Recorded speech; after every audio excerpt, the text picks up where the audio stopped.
Quand j'ai commencé à construire Time Mindset, j'avais une conviction simple. Si tu fais du bon contenu, l'algorithme te récompense. Et c'était naïf. Parce que j'ai vite compris que YouTube n'est pas une méritocratie. C'est un système. Et comme tout système, il a ses règles invisibles, ses logiques internes que tu ne maîtrises pas, quoi que tu fasses. Tu peux appliquer toutes les bonnes pratiques. Optimiser tes titres, tes miniatures, tes descriptions, publier régulièrement ou encore étudier les analytics. Et pourtant, l'impact d'une vidéo t'échappe. À titre personnel, j'ai vécu la même chose avec l'IA. J'ai longtemps résisté à l'utiliser, par peur qu'elle vide ma substance cognitive, et puis j'ai essayé. Et j'ai découvert quelque chose d'inattendu. Quand tu lui donnes le bon contexte, elle amplifie ta pensée au lieu de la remplacer. Mais dans les deux cas, YouTube comme l'IA, j'ai réalisé une chose. Ces outils ne sont pas neutres, ils sont construits, gouvernés, orientés par des modèles que tu n'as pas choisis. Et si toi, utilisateur occidental, tu ressens déjà ça, imagine ce qu'a ressenti la Chine. Le numérique n'est pas global, il est géopolitique.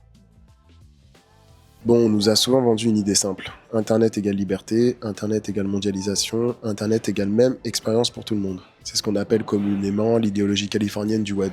Une vision née dans la Silicon Valley où la technologie serait neutre, ouverte, universelle. Un récit séduisant, mais profondément faux. Parce qu'en réalité, Internet n'est pas neutre. Il est construit, il est gouverné, et la Chine l'a bien compris. Elle ne s'est pas adaptée à Internet, mais elle a adapté Internet à elle-même. C'est exactement ce que j'ai compris en construisant ma chaîne. Je n'utilisais pas YouTube librement. J'évoluais dans un système dont je ne fixais pas les règles. La différence, c'est que la Chine a décidé de fixer les siennes. Tu navigues pas sur Internet, tu navigues dans une vision du monde.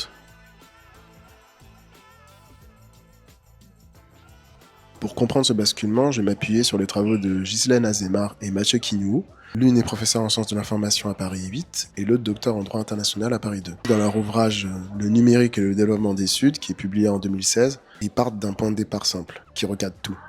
La Chine ne pense pas le monde en développé versus en développement. Elle le pense en Occident versus le reste du monde. Et elle construit un modèle alternatif en conséquence. Donc le premier élément qu'ils mettent en avant, c'est le contrôle. Depuis 2003, la Chine a mis en place ce qu'on appelle le Great Firewall, le bouclier d'or. Ce qui veut dire que Google est bloqué, Facebook est bloqué, ainsi que YouTube. Non pas remplacés par des copies, mais par des adaptations culturelles construites selon d'autres logiques, d'autres valeurs, d'autres rapports à l'information. Pourquoi, tu me diras? Pour garder le contrôle de l'information et éviter une dépendance structurelle aux États-Unis. Protéger un modèle culturel et politique. Moi qui subis les règles opaques d'un algorithme que je ne contrôle pas, je comprends l'intention, même si je partage pas les moyens. La question du contrôle de son environnement numérique n'est pas anodine, elle est structurante. Le deuxième élément qu'ils mettent en avant, c'est l'alternative. En Occident, on a Google, Facebook, WhatsApp. Et en Chine, quant à eux, ils ont Baidu, WeChat, QQ. Mais attention, WeChat n'est pas juste une messagerie, c'est un écosystème complet. Il y a des paiements, des réseaux sociaux, des services publics, du travail, tout dans une seule application. Or, c'est une logique d'usage totalement différente. Là où l'Occident a multiplié les plateformes spécialisées, la Chine a construit des écosystèmes intégrés. La technologie ne s'est pas imposée aux usages, ce sont les usages qui ont transformé la technologie. Le troisième élément qu'ils mettent en avant, c'est le mobile. Azémar et Quignou documentent un basculement massif. On a 500 millions de smartphones vendus en 2015 et près de 75% des internautes qui sont sur mobile depuis 2012 et qui passent 3 heures par jour en ligne. La Chine n'a pas suivi la transition progressive d'Internet fixe vers le mobile comme l'a fait l'Occident. Elle a sauté directement dans le mobile. C'est ce qu'on appelle le leapfrogging. Brûler des étapes intermédiaires pour adopter directement la technologie la plus avancée. On va passer au quatrième élément, et c'est celui qu'on oublie souvent. Ce modèle, il n'est pas homogène. Les grandes villes, elles sont ultra connectées. Mais quant aux zones rurales, elles restent en retard. La majorité des internautes, ils ont moins de 40 ans, et le numérique chinois est puissant, mais il est aussi profondément inégal. Comme partout ailleurs. C'est pas un système parfait, c'est juste un système qui est différent. Et enfin, dernier élément, le basculement économique. La Chine était l'atelier du monde il y a 20 à 30 ans, et elle est en train de devenir un laboratoire d'innovation. Pour preuve, on a Huawei, Xiaomi, Tencent, mais aussi les pôles technologiques comme Shenzhen, et on observe une multiplication par 10 des brevets en 10 ans. Et ce basculement, il n'est pas juste économique, il est temporel. La Chine a accéléré sa trajectoire d'une façon que peu d'observateurs occidentaux avaient anticipé. Celui qui contrôle l'information contrôle le rythme du monde. Quand j'ai commencé à construire Time Mindset, je pensais voler dans un espace ouvert, un terrain neutre où les idées circulaient librement et où la qualité suffisait à trouver son public. Ce n'est pas ce que j'ai trouvé. J'ai trouvé un système, avec ses règles, ses logiques et ses zones d'ombre. J'ai dû apprendre à naviguer dedans, non pas en le subissant, mais en le comprenant. C'est précisément ce que la Chine a fait à l'échelle d'un État. Elle a regardé le système numérique occidental, elle l'a analysé, et elle a décidé qu'elle ne voulait pas jouer selon ces règles-là, qu'elle allait construire les siennes. Bon, je ne dis pas que ces règles sont meilleures, Je dis que la posture, le fait de comprendre le système avant de décider comment s'y insérer, est une posture que tout le monde peut adopter. que ce soit à l'échelle d'un État ou à l'échelle d'une vie numérique. Concrètement, qu'est-ce que tu fais avec ça? La première chose, c'est de repenser ta vision du numérique. Arrête de croire que ton usage est la norme. Ce que tu vois sur tes plateformes est filtré, structuré, orienté par des modèles que tu n'as pas choisis. J'ai mis du temps à l'accepter pour ma propre chaîne. Mais une fois qu'on l'accepte, on arrête de subir et on commence à stratégiser. La deuxième chose, c'est comprendre les systèmes dans lesquels tu évolues. Quand tu utilises une application, pose-toi 3 questions. Qui la crée?